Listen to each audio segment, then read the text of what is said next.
validating and invalidating responses. In the first example above, partner 2's responses are inappropriate because they derail partner 1's legitimate emotions. Partner 2 doesn't want to spend time focusing on partner 1 for whatever reason. They just don't want to deal with them. So partner 2's ill-mannered, terse, and mean reaction makes a bad situation worse. But not all such responses are meant in a bad way. One can also, unsuspectingly, invalidate someone's feelings with good intentions. Some of the more innocuous responses we give to someone's emotional tumult can actually hurt them without us realizing what's going on. This is most likely what most of us are doing when we think we're validating. In fact, we're making the situation worse. For example, when consoling someone over a situation that makes them nervous or apprehensive, one might say something like, "Don't worry about it," or "You shouldn't feel that way." And they might say it in a comforting tone to make them feel better. They mean well, but such responses are actually invalidating. They are worried about their situation. They already feel that way. Telling someone they're not acting in the optimal way negates their entitlement to their own feelings. If you're making that remark out of kindness, your partner may receive it as invalidation of their perfectly normal feelings. It's simply unhelpful to hear, similar to telling someone, "Hey, just grow taller." An alternative response that successfully validates the other partner might be, "I can sense that you're worried about this situation." This response assures the partner that their concerns are real and that their presence is rightful. Remember, your goal is to identify emotions and then justify them, nothing more. Another invalidating and unhelpful response is, "I'm sorry you feel that way." You might think the phrase, "I'm sorry," is a form of empathy, and in a way, it can be, but it can also be interpreted as an empty sentiment. If someone's lost their job, been evicted, come down with a debilitating disease, or suffered some other awful injury or fate, "I'm sorry" doesn't quite cut it. By saying you're sorry someone is undergoing emotional turmoil, that they feel that way, you're also suggesting that there's a way they should feel, but they're not. Whether they should feel a certain way is irrelevant because they do feel that way. A more validating option would be, "I can understand why you're feeling this way. I think anyone else would too." Explaining that they have a right to be uneasy and that such feelings are normal help relax their tension and produce a bond with the rest of the world. They wouldn't be alone in feeling this way. Even if you think you wouldn't feel the exact way they feel, it's important to establish that others would. Besides, you might not really know if you wouldn't feel that way anyway. It probably hasn't happened to you yet. Likewise, responses like, "At least it's not like," or "It could be worse," imply that your partner's concerns are illogical or unfounded. Emotions are never logical, but they are real. Maybe the issue can be worse, but not right in someone's subjective sense of reality. Objective comparisons to more dire situations serve to put the worrier in their place, even if they're meant to make the partner feel less bad in the short term. But they're just friendlier forms of marginalization. The judgment as to whether someone's situation can or can't be worse belongs to the person who's feeling the emotions. In this situation, a proper validating response would make the listener feel that they're being taken seriously. "You've really been through a lot," or "Tell me more about what you're feeling." These responses acknowledge the weight of the other person's issues, reassuring them that you're willing to take their worries seriously and don't want to minimize how bad they feel. Outright rejections are not just invalidations, but straight-up reproaches. "I'm not having this discussion." This is invalidating because it directly cuts off communication and even further says that the other person's concerns are unworthy. By saying this, the respondent imposes a limit on communications. Obviously, there are some subjects that they're unwilling to discuss with you, when a true friend or partner wouldn't have any hands-off topics whatsoever. A better response is, "Would you like some help working through this problem?" Or, again, "Tell me more about what you're feeling." This helps the partner feel like they have, if not a total solution, then at least an open path to finding a better result. If it sounds like I'm suggesting you walk on eggshells when dealing with other people's feelings, and one of these responses slips out, don't. You'll make one of those responses again when you're done with this book. So will I, to be honest, because you and I both mean well. But be aware that those responses are invalidations that should be followed up as quickly as possible with validating statements. Remember, you're trying to form a connection and make communication flow freely. That will make the pivot easier to make.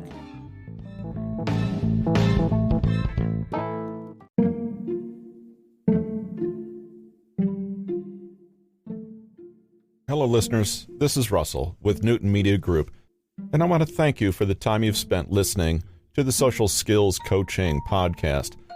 It's been a pleasure presenting Patrick King's material, and I hope you found it useful. I want to let you know that we're producing another podcast for you to check out, The Art and Science of Self-Growth, written by Peter Hollins and produced by Newton Media Group.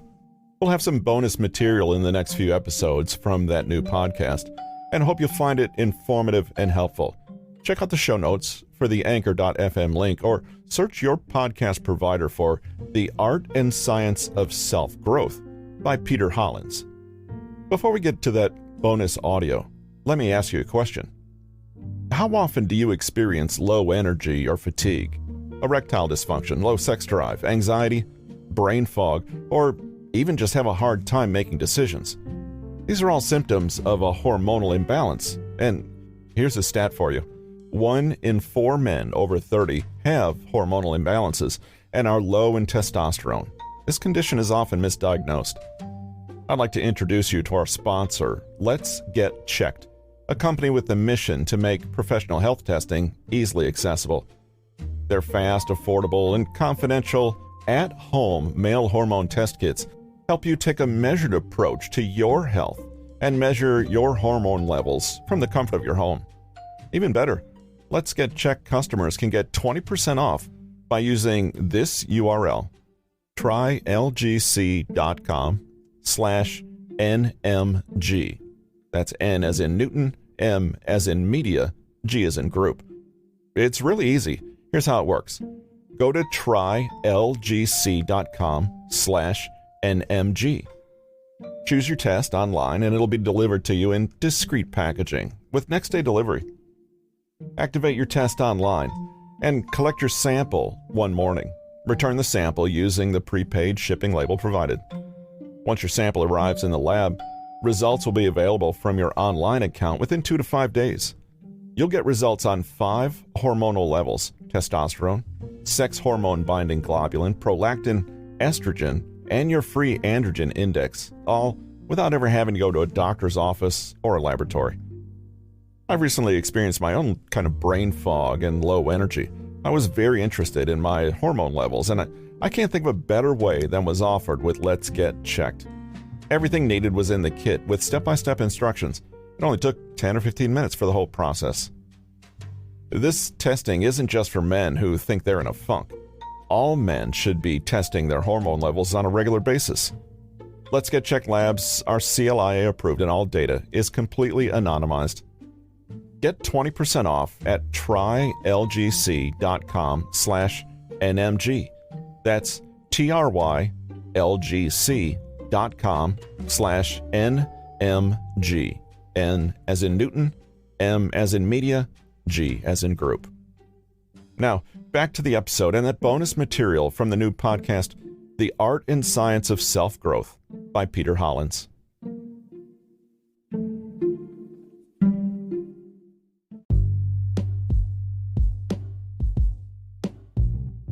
Energy rules everything. Money is important. Time is important. But these are not the quantities that will limit you in your life. Without energy, neither of these factors means very much. Nothing really does. Think about it. You could have a huge bank account, but it won't matter one bit if you're confined to your bed with glandular fever and unable to stand up straight, let alone spend and enjoy that money. You could be young, bright, and full of promise, but if you're depressed and lethargic 100% of the time, all that youth and potential means nothing. Without energy and the capacity for action and execution, all of your best intentions won't matter a lick. This is a book about the psychological and physiological bases of energy, where it comes from, how we can maintain it, and how to get more of it. You can think of energy as the most primordial, fundamental kind of wealth. Energy, whether it's psychological or physical, is like your personal fund of life itself. It's the well that you draw all your motivation, enthusiasm, and passion from. It's what makes one person's life a boring slog, while another person, doing much the same thing, appears to be living with zest and purpose. It all comes down to energy. There's a great big world out there, and if we're to explore it, we need the physical and emotional strength to get out there and engage with it. Opportunities abound all around us, but if we're too depleted and uninspired to grab them when they do, it doesn't matter how fortunate we are or how many lucky breaks come our way. It's a little like having the world at your feet and a map of the world's awesome highways and roads in front of you, but not having any fuel in your car. Without energy, life becomes two-dimensional and gray. You may even feel like life is just whizzing past you, and you're left behind because you can't keep up. When we have energy, the world is ours. We have the spirit and the wherewithal to grasp it. We can reach out and engage with others, with our environment, with ourselves, and with our dreams. We have what's needed to build our ideal world, one brick at a time, and we have the resilience and spring in our step to appreciate what we already have. Energy is fuel. It powers everything great in life, whether that's creativity, productive work, innovative solutions to life's problems, personal development, rich relationships with others, or simply the joy of having a strong body, a clear mind, and robust emotional health. The great thing about energy is that, in some ways, it can feed on and encourage itself. When you're energized, you act decisively and with conscious intention. You turn down distractions or temptations. You're able to push yourself a little and grow because of the challenge. And when you grow, you're inspired to keep going, setting up today the conditions that will most benefit you tomorrow. Acting with energy has a cumulative effect, bolstering you against life's trials and difficulties and making celebrations and triumphs all the more wonderful. Unfortunately, the opposite is also true. Low energy creates more apathy, more tiredness, more of that listless blah feeling that only seems harder and harder to budge the longer it lingers. When you're low on energy, you're more likely to take the easy way out, give up on your dreams because they're too challenging, or put up with negative behavior in yourself and others that you might not have otherwise. The result is a steady stream of self-reinforcing behaviors that create a compromised life that just feels bad, plain and simple.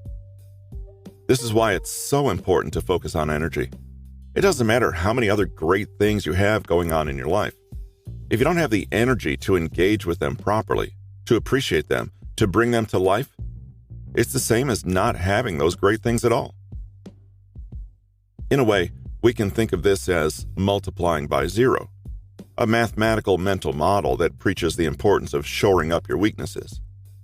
In mathematics, it doesn't matter what else is going on in an equation or expression. If you're multiplying by a zero anywhere, the end result is always the same, zero. You might think you're on to the next big mathematics discovery, like Pythagoras or Descartes, but if a zero slips in there without your noticing, you're just going to end up with a fail for the day. No amount of finagling or negotiating will impact your result.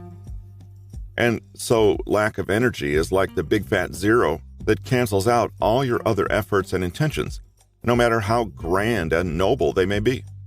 In fact, you can do your best to keep on increasing the other variables as much as you wanted.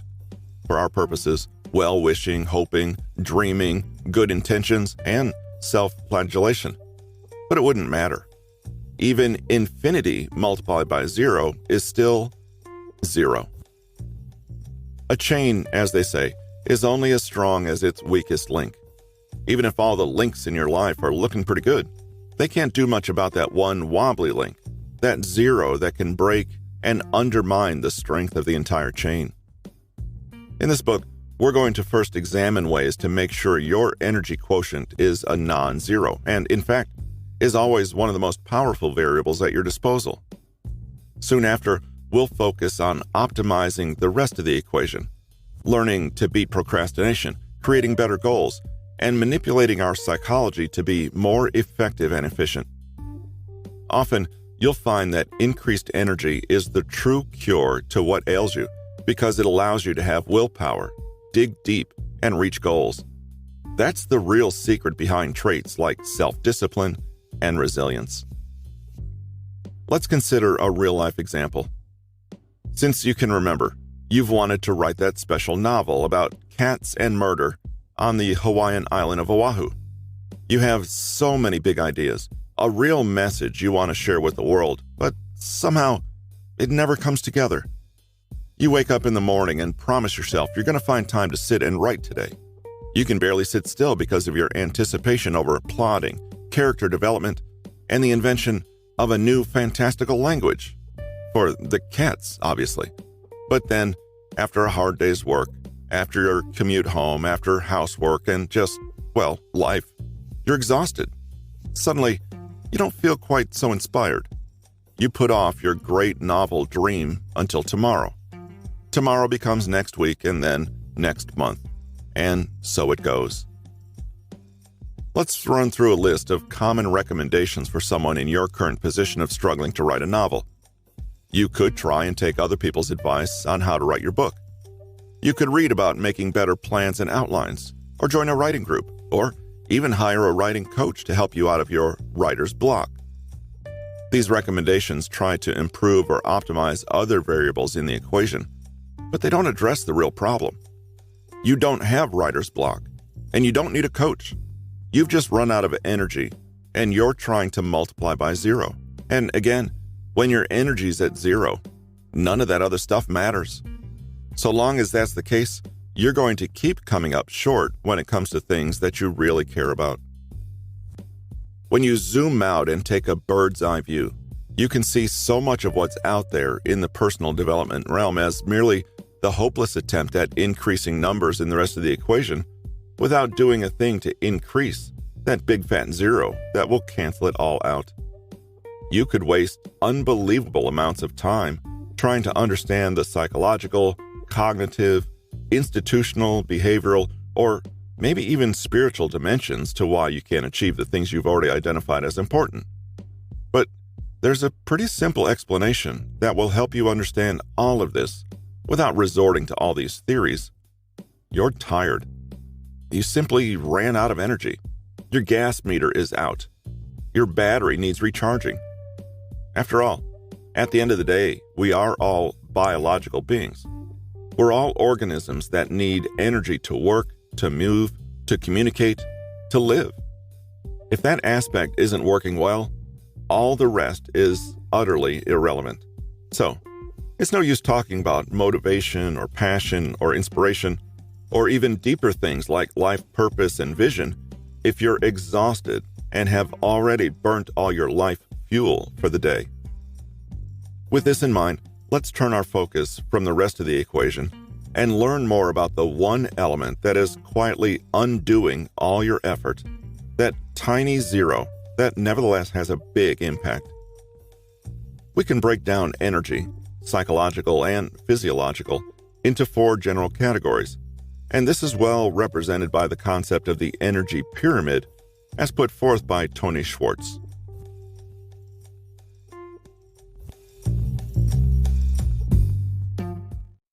This has been Endless Energy, a blueprint for productivity, focus, and self-discipline for the perpetually tired and lazy.